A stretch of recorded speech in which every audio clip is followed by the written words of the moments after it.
For tonight's rewrite, in the language of the Senate, I cede the balance of my time to my friend, the distinguished gentleman from Connecticut, Senator Christopher Dodd, for his rewrite of the obstructionist tactics that have blocked Senate progress on almost everything.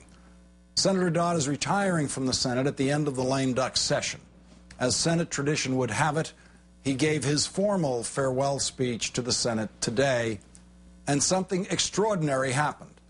Most senators from both parties gathered in the chamber, sat at their desks, and listened. There is no greater sign of respect in the Senate. Yes, even senators know that most senators are not worth listening to. But in 30 years in the Senate, Chris Dodd made no enemies and came to be regarded as one of the body's wise men.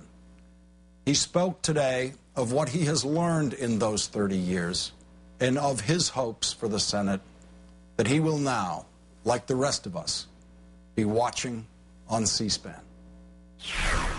The notion that partisan politics is a new phenomenon, or that partisan politics serve no useful purpose, is just flat wrong.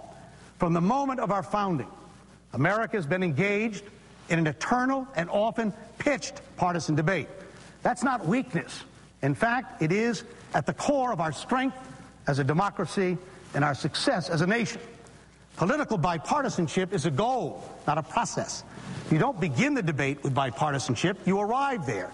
And you can only do so when determined partisans create consensus and thus bipartisanship.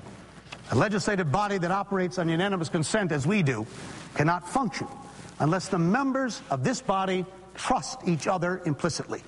There's no hope of building that trust unless there's a will to treat each other with respect and civility. And despite what some insist, you do no injustice to your ideological principles when you seek out common ground. You do no injustice to your political beliefs when you take the time to get to know those who don't share them. I've served with several hundred senators under every partisan configuration imaginable. Republican presidents, Democratic presidents, divided government, one-party rule. And as odd as it may sound in the present political environment, in the last 3 decades that I've served here, I cannot recall a single Senate colleague, Democrat or Republican, with whom I could not work. Sometimes those relationships took time, but then that is the way and why the framers gave us 6-year terms, so that members could build the social capital necessary to make this body function. Now, I'm not naive. I'm aware of the conventional wisdom that predicts gridlock in Congress.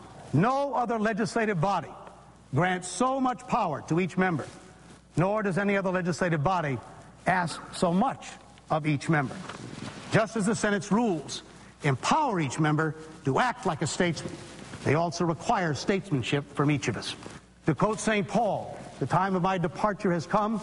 I fought the good fight. I finished the race. I've kept the faith.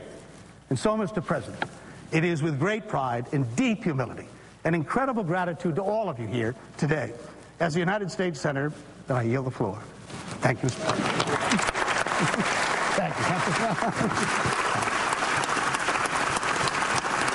Thank you.